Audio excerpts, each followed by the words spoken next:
Assalamualaikum warahmatullahi wabarakatuh. Kembali lagi bersama saya di channel YouTube Perisai Politik. Sahabat-sahabat sekalian, memang aneh dan unik tindakan yang kemudian dipertontonkan oleh barisan para pembenci.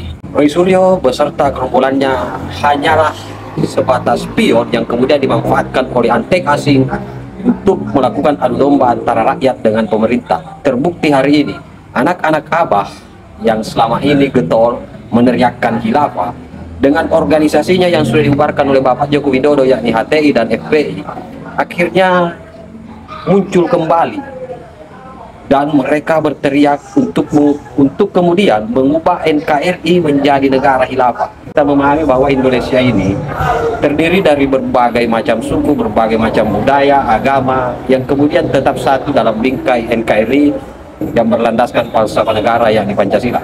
Nah, sahabat-sahabat sekalian, kali ini kita akan menyimak bagaimana XX HTI berteriak mengumandangkan untuk kemudian membentuk negara khilafah di Republik Indonesia ini, dan ini cerminan dari Abah Anies Baswedan yang pernah dan sampai hari ini masih tetap ngotot untuk kemudian menjadi Presiden Republik Indonesia. Sebelum kita lanjut ke videonya, saya mengajak sahabat-sahabat untuk menekan tombol like, subscribe, dan share. Dan tak perlu berlama-lama, kita simak videonya berikut.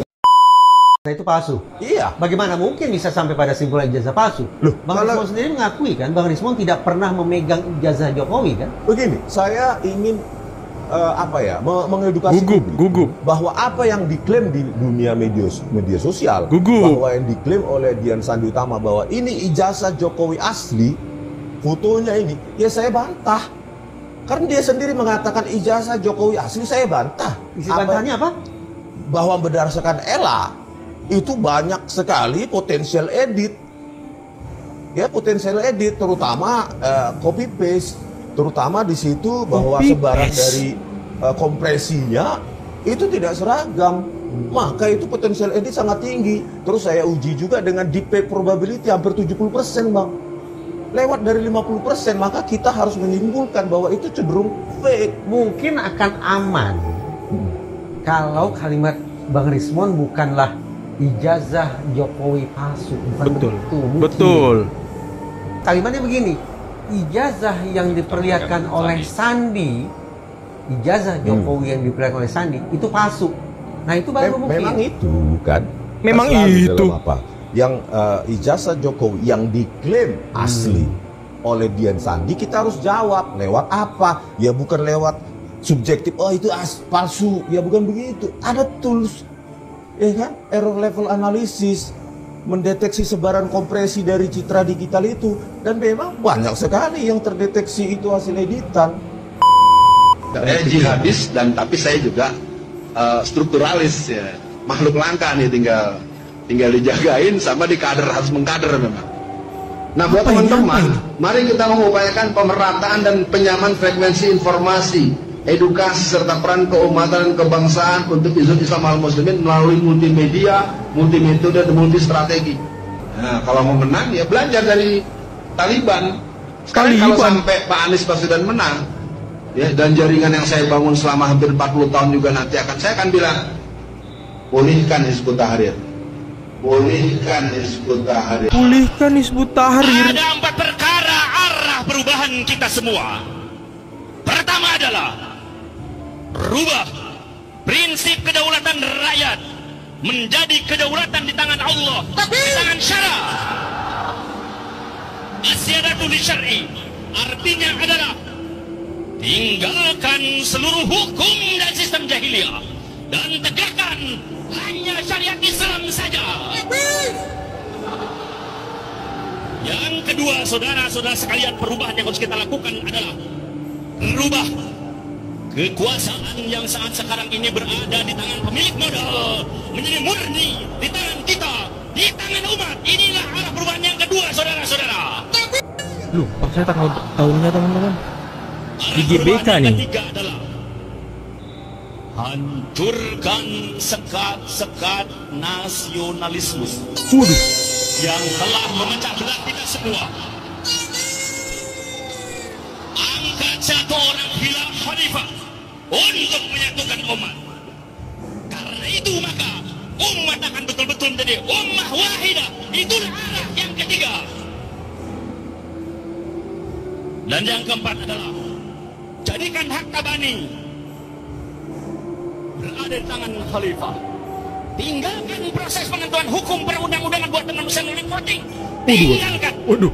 Berikan kemenangan kepada khalifah untuk mengambil salah satu pendapat hukum terkuat di antara pendapat para mujtahid yang telah digali dari sumber-sumber hukum Islam. Inilah 4 perubahan yang harus kita lakukan, dan inilah 4 pilar khilafah. Oleh karena itu, perubahan yang harus kita lakukan adalah perubahan untuk menegakkan khilafah. Waduh, ngeri juga orang-orang ini. Ngeri juga orang-orang ini, teman-teman. Waduh. Komen aja lah di bawah. Karena itu purnawirawan yang juga bukan kelas abal-abal. Iya Pak, kami paham Bapak itu bukan kelas abal-abal ya. Tapi mohon maaf, Bapak jangan jumawa, jangan sombong Pak ya. Ingat umur Pak. Dan Anda harus sadar bahwa umur itu akan berkurang terus setiap hari ya. Jangan sombong Anda ya.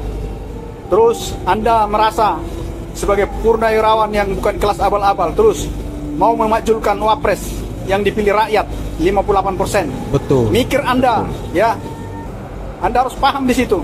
90 juta lebih loh. Saya mau lihat kehebatan Anda di mana. Kalau Anda bukan kelas abal-abal, coba Anda maju di pileg, pilkada, pilpres. Mampu nggak? Jangan bicara kelas abal-abal, kelas abal-abal. Anda harusnya tobat. Sudah tua ya. Nggak malu Anda ini. Selalu bikin negara gaduh. Dan Rosuryo sudah mulai teriak-teriak. Katanya kriminalisasi hukum, diintimidasi dan lain-lain. Padahal yang menggugat duluan, yang menguji duluan, yang melaporkan duluan terhadap ijazahnya Jokowi asli atau tidaknya mereka. Betul. Namun ternyata setelah Bareskrim mengkaji, meneliti, menyidik, menyelidiki, ternyata ijazah Pak Jokowi asli dan mereka sudah mulai panik. Namun mereka tetap pengennya ijazah itu harus palsu. Mereka pengen seluruh dunia ini, semua orang harus mendukung dia dan menyatakan kalau ijazah Pak Jokowi ini palsu. Kalau memang asli masa dinyatakan palsu? Betul. UGM, kampus yang mengeluarkan ijazah itu sudah mengatakan itu asli. Menurut mereka itu konflik dengan Jokowi. Bareskrim yang sudah meneliti, mengkaji, menyelidiki kalau ijazah itu asli, dianggap tidak transparan dan tidak adil gitu. Jadi maunya gimana kalau memang itu asli, masa kita harus bilang palsu? Sejumlah politisi Golkar ramai-ramai memasang badan membela Wakil Presiden Gibran Rakabuming Raka yang didesak dimaksulkan. Golkar menilai tidak ada dasar konstitusional untuk memaksulkan Gibran.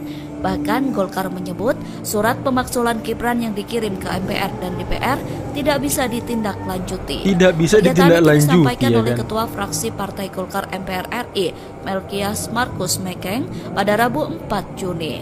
Mekeng mengatakan pemaksulan terhadap pejabat negara tidak bisa dilakukan secara sembarangan. Ia menekankan pentingnya menjadikan hukum sebagai landasan utama dalam setiap proses ketatanegaraan. Mekeng menegaskan bahwa Golkar menghormati hak setiap warga untuk menyampaikan pendapat. Namun ia menekankan bahwa setiap proses politik harus tetap berlandaskan hukum. Yang ingin saya sampaikan kepada kita semua, ya, kepada publik, pertama, ide atau gagasan untuk mengusulkan impeachment Mas Gibran dengan argumentasi yang saya lihat di dalam surat yang saya baca beberapa hari ini, sebenarnya yang pertama mempersoalkan soal pendaftaran Mas Gibran pada saat pencalonan dulu. Ya, saya kira ini secara hukum tata negara ini sudah tidak bisa diangkat menjadi sebuah argumentasi hukum. Kenapa? Karena secara formil ya pencalonan walaupun secara material ya itu masih bisa diperdebatkan, ada yang suka dan tidak suka, tetapi secara formil ini sudah diputuskan oleh Mahkamah Konstitusi walaupun terjadi perdebatan, adanya persoalan etik dan segala macam, tetapi kita bicara hukum yang formil itu sudah sah. Serangan balik Jokowi ya, dengan ya melaporkan Jokowi datang ke PMJ Polda Metro Jaya. Ya, maka dengan ini ya saya hakul yakin ketiga terdakwa bakal diproses. Kenapa? Dari awal saya bilang mereka ini kalau memang menisbahkan ya bahwa mereka ahli dalam digital forensik, maka kesimpulan harusnya yang disampaikan bukan ijazah palsu, tapi yang disampaikan kepada halayak ramai adalah foto atau dokumen elektronik yang mereka teliti diduga ya mengalami perubahan tidak otentik dengan aslinya, foto atau dokumen elektroniknya. Tapi berkaitan dengan ijazah dia sampaikan bahwa ijazah palsu, maka itu bukan kapasitas mereka menyampaikan. Itu kenapa? Karena itu harus diuji forensik. Ingat ya, ijazah atau tanda tangan palsu itu harus diuji forensik, bukan digital forensik, tapi diuji forensik. Ini berbeda. Analog forensik ya. ya. Kalau diuji forensik, maka ijazah aslinya itu harus dibawa dibandingkan ini asli atau tidak, dicek di lab ya, di lab uji forensik yang dimiliki oleh polisian. Tapi kalau mereka ini digital forensik, mereka hanya menguji dokumen elektronik yang mereka dapatkan. Susah bang, udah diuji forensik sama Polri pun mereka nggak percaya ya kan. Entah siapa yang dia percaya nih, iblis kah? Ya, itu juga harus ditanya itu yang mereka dapatkan, foto itu memang foto asli atau enggak. Jadi kesimpulannya terhadap foto yang mereka dapatkan harusnya hanya berupa bahwa foto ini sudah melalui tidak otentik melalui modifikasi, bukan ijazahnya yang langsung dikomentari palsu. Ya, jadi saya hakul yakin ini akan diproses dan serangan baliknya ini telak menurut saya. Ya, makanya kita harus hati-hati betul. Ya, karena banyak sekarang ya bukan ahli hukum, tidak paham hukum, tapi kemudian ya melakukan perbuatan yang seolah-olah mereka ini ahli dalam konteks keahlian hukum, padahal mereka bukan. Sahabat-sahabat sekalian, apa yang kemudian saya tayangkan pada kesempatan kali ini merupakan cerminan ataupun sifat yang kemudian diperlihatkan oleh anak-anak Abah yang kemudian ingin merubah ideologi negara yakni Pancasila menjadi negara khilafah, dan hal ini pasti akan membuat negara kesatuan Republik Indonesia ini berantakan, carut marut, dan ini yang kemudian menjadi peringatan keras bagi kita semua untuk kemudian tidak pernah sepakat ketika misalnya Anies Baswedan menjadi Presiden Republik Indonesia. Sahabat-sahabat sekalian, demikian konten kali ini. Bagaimana respon sahabat-sahabat sekalian? Tinggalkan di kolom komentar. Terima kasih. Wallahul muwaffiq ila aqwamit thoriq. Wassalamualaikum warahmatullahi wabarakatuh. Salam waras, salam akal sehat, NKRI harga mati.